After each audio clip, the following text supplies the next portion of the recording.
और अब एक ऐसी खबर हम आपके सामने पेश करने जा रहे हैं जिसे देखकर आपके रोंगटे खड़े हो जाएंगे और आपका दिल रो उठेगा। बात हम करने जा रहे हैं दिल्ली के गांधीनगर की। रेप, गैंग रेप, ऐसी घटनाएं लगातार होती रही हैं, इसमें कोई शक नहीं है। लेकिन देश की राजधानी ऐसा लगता है कि महिलाएं तो छोड़ दीजिए, बच्चियों के लिए भी अब सुरक्षित नहीं है। जो खबर अभी हम आपके सामने दिखाने जा रहे हैं, उसके बाद सर झुक जाएगा शर्म से तमाम उन लोगों का जो दिल्ली में आज रहते हैं। दिल्ली के गांधीनगर इलाके में एक 5 साल की लड़की, जी हां 5 साल की बच्ची के साथ बलात्कार की घटना हुई है। दिल दहला देने वाली यह घटना में जो बातें सामने आई हैं वो आपको अंदर तक हिला कर रख देंगी। बताया जा रहा है कि बच्ची को 15 तारीख को अगवा किया गया था, जिसके बाद यह घटना हुई है। इस मामले में शक की सुई पीड़ित बच्ची के 2 पड़ोसियों पर जा रही है। हैरान कर देने वाली बात यह है कि बच्ची के गले पर ब्लेड से काटने के निशान हैं और डॉक्टरों ने बच्ची की पेट से कुछ ऐसी चीजें निकाली हैं जिसके बारे में हम कहना भी मुनासिब नहीं समझते। बच्ची अभी जिंदा है, उसे फिलहाल आईसीयू में भर्ती किया गया है, उसका इलाज चल रहा है। लेकिन क्या वो बच्ची बच पाएगी, यह अपने आप में सोचने वाली बात है। उसके साथ जो चीजें हुई हैं उसके बारे में कह पाना भी मुनासिब नहीं है, मुमकिन नहीं है। सिर्फ 5 साल की यह बच्ची और 2 पड़ोसियों पर यह आरोप है कि उन्होंने उसके साथ ऐसा जुल्म किया है जो कि शायद कोई भी व्यक्ति सोच भी नहीं सकता है। उस बच्ची की चाचा और मां इस वक्त हमारे साथ मौजूद हैं। हम आपसे जानना चाहेंगे आप दोनों से कि उन्होंने उसके साथ ऐसा जुल्म किया है जो कि शायद कोई भी व्यक्ति सोच भी नहीं सकता है। उस बच्ची की चाचा और मां इस वक्त हमारे साथ मौजूद हैं। हम आपसे जानना चाहेंगे आप दोनों से कि क्या क्या हुआ था और इस पूरे मामले पर पुलिस ने अभी तक क्या तहकीकात की है।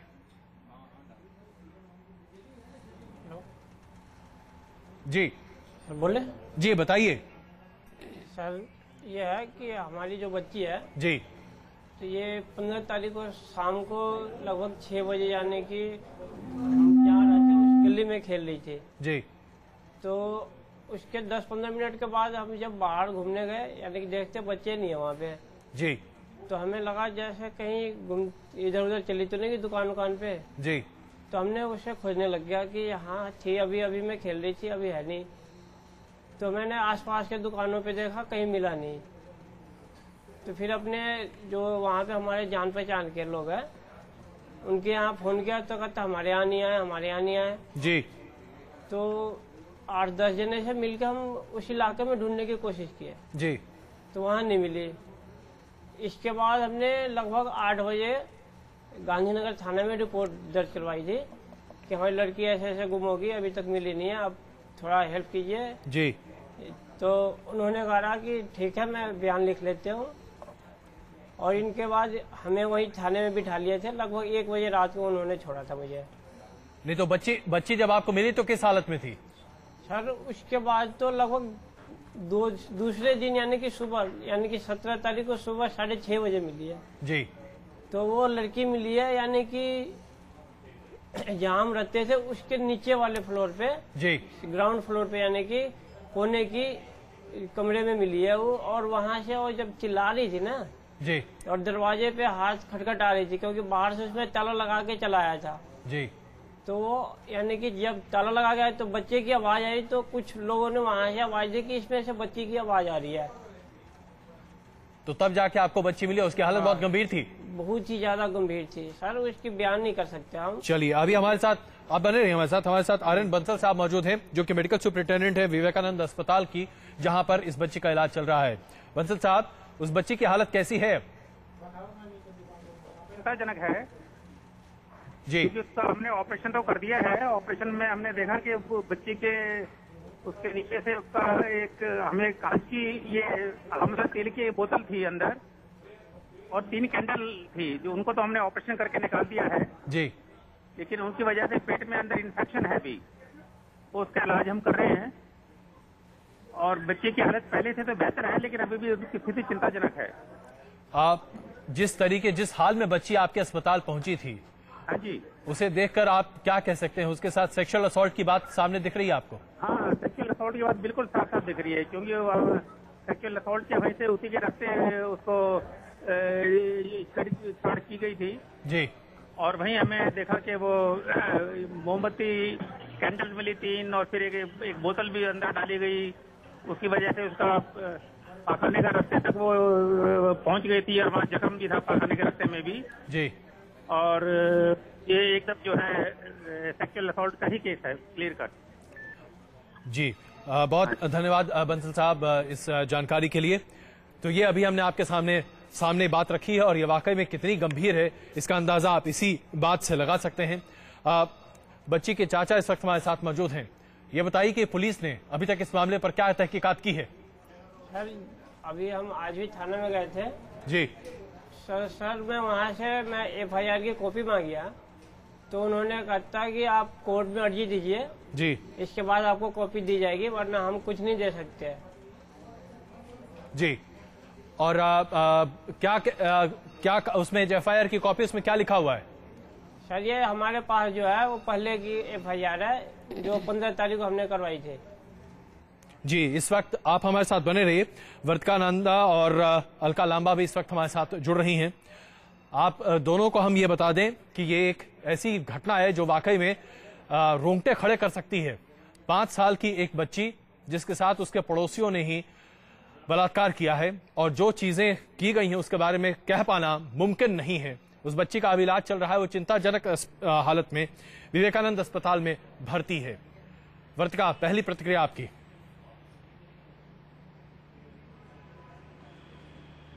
मेरा ख्याल है कि जब भी विक्टिम की बात होती है और विक्टिम को लेकर किसी तरह की मुहिम चलाने की बात शुरू होती है, हमारे देश में बहुत सारे लोगों की संवेदनाएं क्रिमिनल के लिए खड़ी होने लगती हैं। दूसरी बात यह है कि विक्टिम को चक्कर काटने पड़ते हैं, उसके पेरेंट्स को चक्कर काटने पड़ते हैं कि उसे एक FIR की कॉपी मिल जाए। इससे ज्यादा शर्मनाक बात किस व्यवस्था के लिए हो सकती है? और तीसरी बात, आज तक अजय मुझे ये बात समझ में नहीं आई कि हमारी सत्ता कोई कठोर संदेश क्यों नहीं दे पाती, हमारी संस्थाएं कोई संदेश क्यों नहीं दे पाती। निर्भया का मामला हुआ और ऐसा लगा कि जैसे इसके बाद ऐसी घटनाएं होनी बंद हो जाएंगी क्योंकि इस देश में बड़ी सारी संवेदनाएं जाग आई हैं। बिल्कुल ऐसा नहीं हुआ, बल्कि अगर आप देखें तो उस तरह की ग्रूसम इंसिडेंट्स हमें और ज्यादा पता लग रहे हैं और लगातार बढ़ रहे हैं। इसका मतलब साफ है कि जो क्रिमिनल माइंडेड लोग हैं उन्हें जरा सा भी सत्ता का डर नहीं है और इसलिए डर नहीं है कि उन्हें लगता है कि सत्ता के पास और पुलिस के पास वो संवेदना भी नहीं है और उसके पास समय नहीं है। मेरा ख्याल है इस पूरी की पूरी व्यवस्था को कहीं से संवेदनशील बनाने के अलावा ये बताया जाना जरूरी है कि उस थाने के खिलाफ, उस पुलिस का वो जो पूरा महकमा है, जो IPS ऑफिसर है इंचार्ज, उनके खिलाफ एक्शन होना चाहिए। और एक्शन का मतलब ट्रांसफर या सस्पेंशन नहीं है। बिल्कुल। अलका जी, जो अभी हमने रिपोर्ट आपके सामने पेश की है, 5 साल की बच्ची के साथ जो दर्दनाक हादसा हुआ है उसके बारे में जो कहें वो कम है। उसकी मां और उसके चाचा अभी हमारे साथ यहां पर मौजूद हैं और अभी जो डॉक्टर उनका इलाज कर रहे थे उन्होंने न्यूज नेशन को बताया कि उस बच्ची की हालत चिंताजनक बनी हुई है, बहुत गंभीर स्थिति है। क्या वाकई में कोई सुधार की गुंजाइश है हमारे समाज में? अजय जी देखिए, सुधार की गुंजाइश की उम्मीद तो रखनी ही होगी। बिल्कुल निराश होकर लड़ाई को हम नहीं जीत सकते हैं। जो कुछ भी हुआ है बहुत ही शर्मनाक मैं कहूंगी। और 5 साल की बच्ची, क्योंकि मैं फिर वही बातें दोहराती हूँ कि कब क्यों यह हादसा होता है तो हमारे जिनसे हम उम्मीद करते हैं, हमारे बहुत बड़े नेताओं से, वो इस तरह का बयान देते हैं कि लड़कियों को पहनावा, लड़कियों को इस समय बाहर नहीं आना चाहिए था। मुझे लगता है उन सब बयान देने वालों को अब इस 5 साल की बच्ची के अंदर कमियां ढूंढनी चाहिए कि इस 5 साल की बच्ची का क्या कसूर था जो उसकी हालत ये की गई। उसके शरीर से ऐसा है कि एक्सपेरिमेंट किया गया, जिस तरह से डॉक्टर ने बताया है कि किस तरीके से एक बोतल और मोमबत्ती कैंडल से उसके साथ। मुझे लगता है शर्म आती है। और जहां तक मैं फिर कहूंगी, कानून आ गए, बदलाव हो गया है। डर जो जिसके इस तरह के वहशी जिनके ऊपर सिर्फ हवस और हैवानियत हावी है, शायद उसको पता ही नहीं होगा 16 दिसंबर को इस देश में कुछ हुआ था, सड़कों पे क्रांति हुई थी, कानून में बदलाव है। वो अपनी हवस में ही जिए जा रहा है, उसे कुछ नहीं मालूम, वो अपनी जिंदगी में जी रहा है और इस तरह के अंजाम जो है वो दे रहा है। तो मुझे लगता है कि सबको जरूरत है, मैं माफी चाहूंगी कह के मैं किसी को नहीं बचा रही हूँ, अपनी बच्चियों का ध्यान हमें रखना है, अपनी बच्चियों की जिम्मेदारियां हमें लेनी है। 1 मिनट भी, क्योंकि समाज में ये हो रहा है और हम अपनी बच्चियों को 5 मिनट के लिए भी आंखों से दूर नहीं रख सकते हैं। मेरे घर में जहां मैं रहती हूं वहां पर बहुत काम करने वाली उनकी खुद बच्चियां हैं। मैं खुद चिंतित रहती हूं कि अपनी बच्ची को अकेले मत छोड़ो, सड़क पे मत छोड़ो, अगर तुम कहीं काम करने जा रही हो उन पे नजर रखो। ये खौफ सभी के मन में है, लेकिन खौफ के साथ मुझे लगता है जिम्मेदारियां भी है जो समाज को जगाने वाली है, क्योंकि ये हवैशी जो है बिल्कुल ये बहुत बड़ा मसला बनता हुआ जा रहा है अलका जी। और वर्तिका, हमने अपने दर्शकों से भी राय देने के लिए कहा था, तो मध्य प्रदेश से एक हमारे दर्शक हमारे साथ जुड़ रहे हैं। अनिल जी, ये रिपोर्ट देखने के बाद हम जानना चाहते हैं कि आपकी क्या प्रतिक्रिया है। हेलो सर जी बताइए। हमारा कहना ये है कि इसमें न्यूनतम सेवा में पुलिस को कार्रवाई करनी चाहिए, और यदि ये प्रकरण न्यायालय से छूटता है तो पुलिस के ऊपर, यदि इस प्रकार की प्रकरण न्यायालय की बड़ी होती है तो पुलिस के ऊपर भ्रष्टाचार और लापरवाही का बिल्कुल होना चाहिए। मोहिंदर जी पंजाब से इस वक्त हमारे साथ जुड़ रहे हैं, बताइए मोहिंदर जी। मोहिंदर जी, ऐसा लगता है कुछ तकनीकी दिक्कत है, इस बार हमारे साथ नहीं जुड़ पा रहे हैं। वर्तिका और अलका, इस खबर के साथ साथ एक और खबर है जो अभी हम अपने दर्शकों को दिखाना चाहते हैं। ऐसा नहीं है कि ये 5 साल की बच्ची का मामला इकलौता है। दिल्ली में एक और गैंगरेप की बात सामने आई है, और इस बार जो गैंगरेप हुआ है उस लड़की ने अपनी मृत्यु से पहले, या यूं कहें कि जिस तरीके से उसे फेंका गया था, जो दर्दनाक स्थिति में थी, अपनी आप बीती बताने के लिए उसने रोड पर ही अपना नाम, कहां रहती थी, क्या हुआ उसके साथ, ये सारी चीजें लिखकर बताई हैं। इसके बावजूद उसके साथ क्या हो रहा है, जरा ये रिपोर्ट देखिए, इस पर चर्चा आगे बढ़ाते हैं।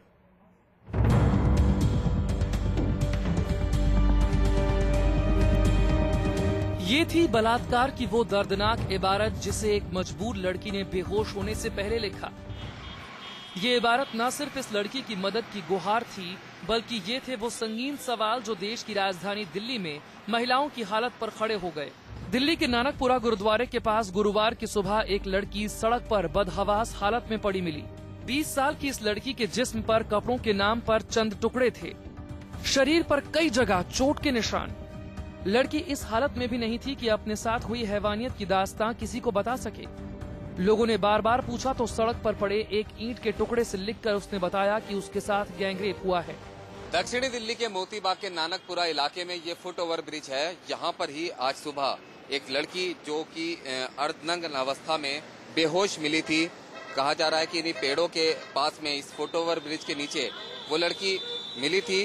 लड़की का आरोप था कि 3 लोगों ने उसे नशीला पदार्थ खिलाया था और उसके बाद उसको यहाँ पर छोड़ गए थे। लड़की ने अपने साथ बलात्कार का भी आरोप लगाया था। इस फुट ओवर ब्रिज दक्षिणी दिल्ली में पड़ता है, नानकपुरा में।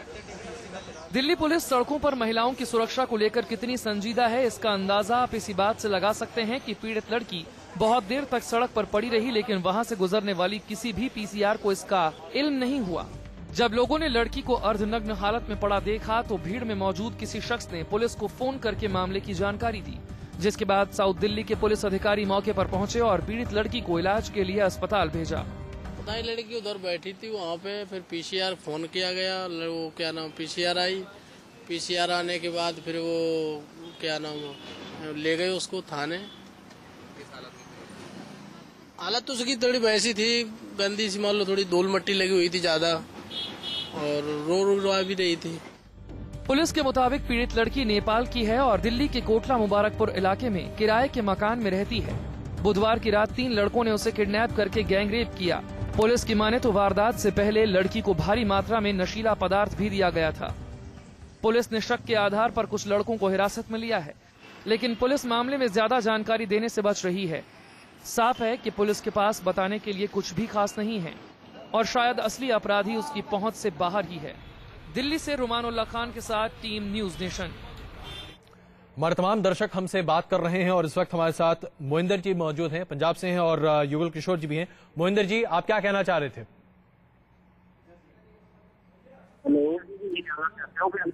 बहुत कुछ हो रही थी कि दिन रात दिल्ली और शीलाजी की तारीख में। मोहिंदर जी, आपकी टेलीफोन लाइन जरा ठीक नहीं है, हम आपकी बात सुन नहीं पा रहे हैं। युगल किशोर जी, आप कुछ कह रहे थे? हम ये चर्चा हो रही थी जी, 5 साल की बच्ची देखकर थोड़ा सा मार्मिक हो गए हैं। बिल्कुल, इसमें कोई शक नहीं है। बिल्कुल, अब युगल किशोर जी हम आपकी बात समझ रहे हैं। वर्तिका, अब जरा देखिए, पिछले 24 घंटे में 3 गैंग रेप की घटनाएं दिल्ली में हो चुकी हैं। एक 5 साल की बच्ची के साथ बलात्कार की घटना सामने आ चुकी है। दिल्ली पुलिस सुरक्षा के तमाम दावे जरूर करती है और प्रशासन के पास यह ऐसे एक के बाद एक बहाने हैं कि यह सामाजिक कुरीति है, इस पर रोक लगा पाना मुश्किल है। सवाल यहां पर यह उठता है, जैसा कि अलका जी कह रही थी, कि अपनी बच्चों की सुरक्षा खुद करें। क्या यही एक रास्ता बच गया है? बिल्कुल नहीं। बच्चियों की सुरक्षा हम करें और बेटे कहीं भी घूमे तब कोई दिक्कत नहीं है। मैं ये पूछना चाहती हूँ, दिल्ली पुलिस का जो नानकपुरा इलाका है, वहीं पर दिल्ली पुलिस का क्राइम अगेंस्ट वुमेन सेल है, उसके एकदम पास में चाणक्यपुरी है, उसके एकदम पास में प्रधानमंत्री का घर है। ये सारा इलाका बहुत ही क्लोज इलाका है और वीवीआईपी इलाका है, एकदम वीवीआईपी इलाका। और नानकपुरा अपने आप में एक एजुकेशनल जगह है। अगर ऐसी जगह में ऐसा अपराध हो सकता है और पुलिस को पता भी नहीं लगता, तो यहाँ हमें ये भी सोचना चाहिए कि पुलिस हमारी व्यस्त रहती कहाँ है। पुलिस अभी भी वीआईपी सिक्योरिटीज में इतनी ज्यादा व्यस्त रहती है कि पुलिस के पास आम लोगों के लिए समय नहीं है। बार बार इस बात को कहा गया कि जितने लोगों को वीवीआईपी सुरक्षा दी गई है उसको घटाया जाए, जिन्हें जरूरत नहीं उसे हटाया जाए। क्या इस पर कुछ हुआ? दिल्ली पुलिस के बड़े बड़े अधिकारियों के यहाँ अभी भी कांस्टेबल घर का काम करते हैं, बर्तन धोते हैं, बाकी तमाम तरह के काम करने में उनकी बड़ी एनर्जी खर्च होती है। क्या पुलिस कमिश्नर ने चेक करने की कोशिश की है कि कितने अधिकारियों के घरों में कितने ऐसे कांस्टेबल काम कर रहे हैं जिनकी जिम्मेदारी वो काम करना नहीं है? इन इश्यूज पे हम इसलिए बात नहीं करते क्योंकि ये पॉलिटिकली इनकरेक्ट बातें हैं और कड़वी बातें हैं और कोई नहीं चाहता उसके घर का कांस्टेबल हट जाए। मेरा मानना यह है कि हमें बुनियादी बातों की तरफ ध्यान जरूर देना चाहिए। अलका जी, आपकी भी एक छोटी सी प्रतिक्रिया चाहिए। नहीं, मुझे बहुत हैरानी हुई। वज्का ने कहा कि अलका ने कहा लड़कियों को संभाल कर रखिए, लड़कों को नहीं। मैं कोई भेदभाव नहीं कर रही हूँ, बलात्कार लड़कियों का। हमें बुनियादी बातों की तरफ ध्यान जरूर देना चाहिए। अलका जी, आपकी भी एक छोटी सी प्रतिक्रिया चाहिए।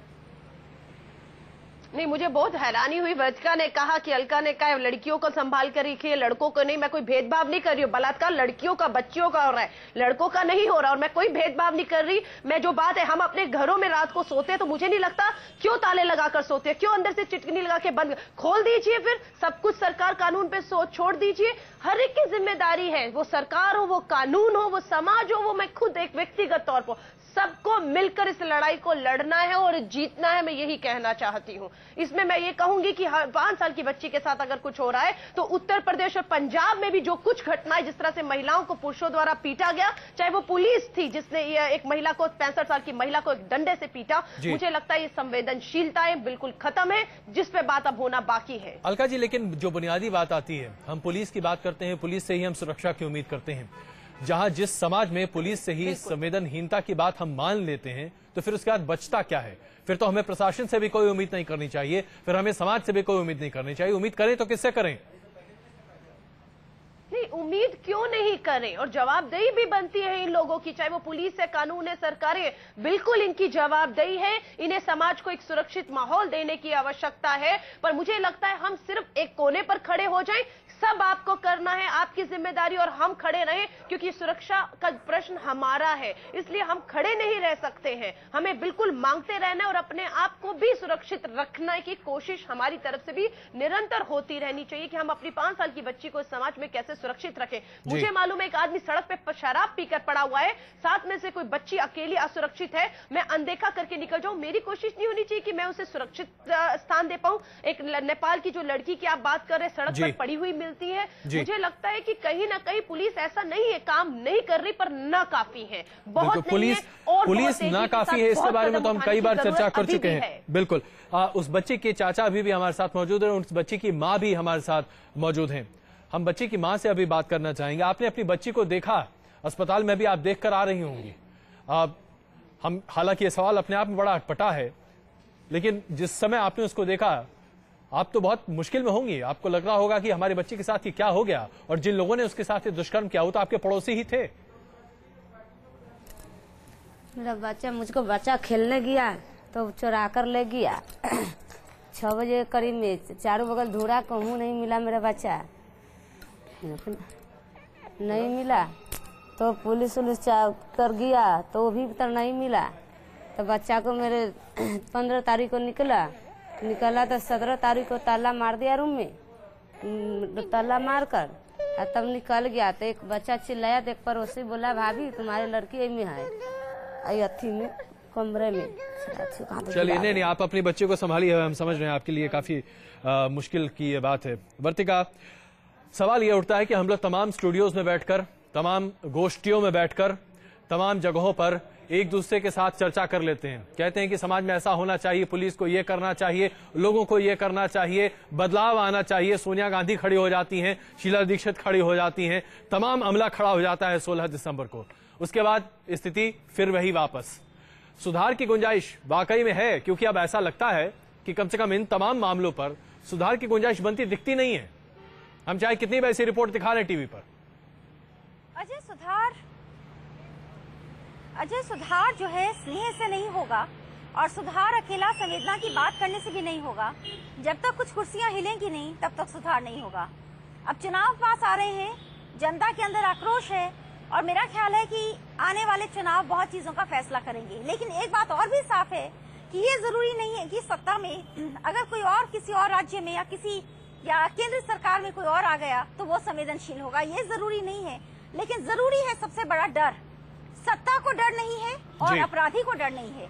इन दोनों के दिमाग में इस डर का होना बहुत जरूरी है कि इस देश की जनता हर बात को देख रही है, और अगर वो नाराज हो गई तो वो दोनों को पलटने में ज्यादा समय नहीं लगाएगी। इस बात को महसूस करना और महसूस कराया जाना, ये मैं सबसे ज्यादा जरूरी। लेकिन क्या ये संभव है? अलका जी, आप तो राजनीतिक दल से जुड़ी हुई हैं, ये बताइए कि क्या राजनीतिक दलों में इस बारे में कहीं कोई संवेदना है कि हाँ भाई, हमें सरकार से बाहर निकाल दिया जा सकता है? हाँ भाई, हमारी भी एक सामाजिक जिम्मेदारी है। बातें बहुत होती हैं, महिलाओं की योजनाओं की घोषणा की झड़ी लगा दी जाती है चुनाव से ठीक पहले, लेकिन क्या राजनीतिक दल वाकई में संजीदा हैं इस तरह के मामलों को लेकर? देखिए, 16 दिसंबर की जो कुछ भी हुआ उसके बाद मैं ये नहीं मानती हूँ कि गंभीरताएं या संवेदनशीलताएं नहीं आई हैं। आज तक महिलाओं को जो है आर्थिक तौर से मजबूत करने की बात थी, उसे रिजर्वेशन देने की बात थी, उसकी भागीदारी बढ़ाने की, लेकिन उसकी सुरक्षा को माफी चाहूंगी, ना तक हम महिलाओं ने अभी तक अपनी प्राथमिकता पे रखा था और ना राजनीतिक दलों ने रखा था, ना समाज ने। आज मुझे लगता है कि हम महिलाओं ने खुद अपनी सुरक्षा को प्राथमिकता पे लाकर खड़ा कर दिया है, और सरकारों ने भी। लेकिन आप जैसे वर्तिका ने कहा कि कुर्सियां हिलनी चाहिए, मुझे नहीं लगता कुर्सियां हिलने से कोई हल होगा। उत्तर प्रदेश में ये हो रहा है, उत्तर प्रदेश में किसकी सरकार है, बिहार में ये हो रहा है, पंजाब में ये हो रहा है, दिल्ली में ये हो रहा है, सब जगह एक ही राजनीतिक दल की तो सरकारें नहीं है। तो किसे आप सत्ता में ऐसे सरकार राजनीतिक दल को देंगी जो बिल्कुल ये सब एक रात में बंद कर देगा? तो प्लीज, मुझे लगता है नकारात्मक होकर बिल्कुल लड़ाई नहीं लड़ी जाएगी, आपको सकारात्मक होकर कड़े कानूनों को लाकर बिल्कुल दिखाना होगा। अलका जी, कुर्सियां तो हिलानी ही होंगी, माफ कीजिएगा अलका जी, लेकिन कुर्सियां तो हिलानी ही होगी। यहाँ पर पार्टियों की सरकार की बात नहीं है। कुर्सियां 16 दिसंबर को जो कुछ भी हुआ उससे सत्ताएं नहीं बदलती, लेकिन हाँ, राजनेताओं को हिलाया जरूर, मजबूर कर दिया, कानून में बदलाव करिए, गंभीर कानून लेकर आइए, फांसी तक का प्रावधान हम लोगों ने। तो मुझे लगता है कि बिल्कुल ये मांग जरूर उठनी चाहिए जो सत्ता में बैठे लोगों को निरंतर जो है मजबूर करती रहे इस तरह के फैसले, कड़े फैसलों को लेने के लिए। लेकिन उसका हासिल क्या हुआ अलका जी? उससे हासिल क्या हुआ ये बताइए ना। कानून भी आ गया, सब कुछ है। पिछले 24 घंटे में दिल्ली में ही 3 गैंगरेप की घटनाएं।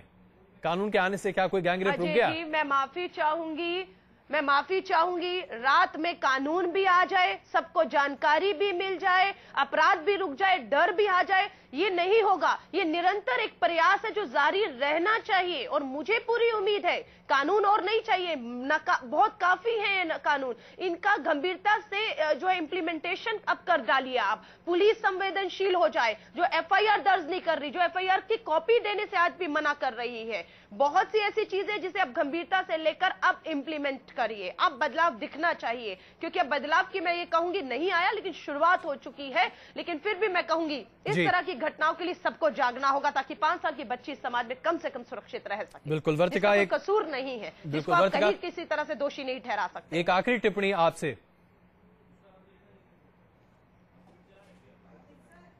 ऐसा लगता है कि वर्तिका से फिलहाल हम संपर्क नहीं साध पा रहे हैं। इससे पहले कि हम इस चर्चा को खत्म करें, आइए आपके सामने एक रिपोर्ट पेश करना चाहते हैं।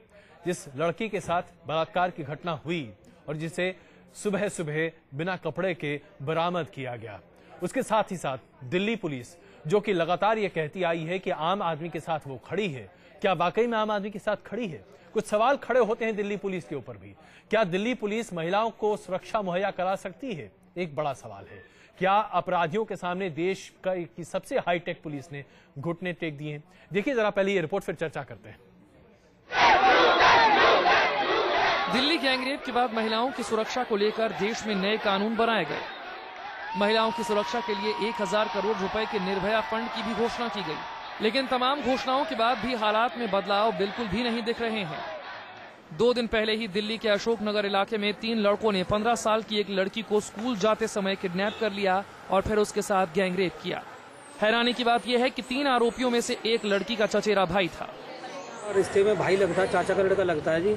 1 साल पहले 1 साल से लड़की को तंग कर रहा था और अब ये जो है ना, सुबह लड़की स्कूल के लिए जा रही थी 7-7:30 बजे। एक शॉर्ट रास्ता पड़ता है जहाँ से बच्चे नजदीक चले जाते हैं। इसको पता थी उस लड़के वो जो शॉर्ट रास्ता पड़ता है, इसने वहाँ अपनी गाड़ी लगा करके और लड़की तो भगा दी, इसको जबरदस्ती उठा करके ना और गाड़ी में डाल लिया और गाड़ी में डाल के पता नहीं कहाँ ले गया। दिल्ली में महिलाओं के खिलाफ अपराध में लगातार इजाफा ही होता नजर आ रहा है। खुद सरकार के आंकड़ों के मुताबिक 2013 में दिल्ली में औसतन 4 रेप की घटनाएं सामने आ रही हैं। 2010 में दिल्ली में रेप की कुल 489 वारदातें हुई, तो 2011 में रेप की घटनाएं बढ़कर 572 हो गई और 2012 में तो ये 706 तक जा पहुंची। महिलाओं के साथ छेड़छाड़ के मामले में भी दिल्ली पीछे नहीं है। 2010 में जहां पुलिस ने महिलाओं के साथ छेड़छाड़ के 601 मामले दर्ज किए, वहीं 2011 में छेड़छाड़ के 657 मामलों की रिपोर्ट लिखाई गई। 2012 में छेड़छाड़ की घटनाएं बढ़कर 727 हो गई। ये वो मामले हैं जिनकी शिकायत पुलिस तक पहुंची। ऐसे न जाने कितने मामले हैं जो पुलिस तक पहुंचते ही नहीं तो ये आंकड़े और भी ज्यादा होते। Team News nation.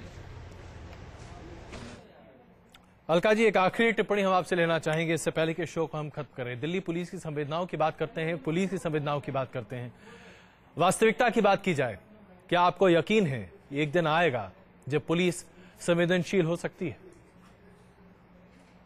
नहीं, बिल्कुल होना ही होगा संवेदनशील। नहीं होगी ये कहकर तो फिर आगे की लड़ाई खत्म ही होगी, फिर तो बस सरेंडर कर दिया हम लोगों ने और हम स्वीकार कर ले कि ये अब होता ही चला जाएगा। मैं कम से कम स्वीकार नहीं करती और मुझे लगता है सकारात्मक सोच के साथ आगे बढ़ने की जरूरत है। पुलिस रिफॉर्म्स खाली दिल्ली ही नहीं, देश भर में जरूरत है, करने ही होंगे, नहीं तो ये इस तरह से नहीं चलेगा। और मुझे लगता है अगर ये रहा तो लोग अपना जो है धैर्य जो है वो खो बैठेंगे और फिर मुझे लगता है कानून भी अगर लोग अपने हाथ में लेने लग गए तो मुझे लगता है बहुत गंभीर स्थिति आ जाएगी। अलका जी, यही बात है, धैर्य अब खोने का वक्त लगता है कि बहुत नजदीक आ चुका है, क्योंकि जो स्थिति बनती जा रही है उसके बाद कानून पर लोगों का भरोसा रहे, ये कह पाना मुश्किल होगा।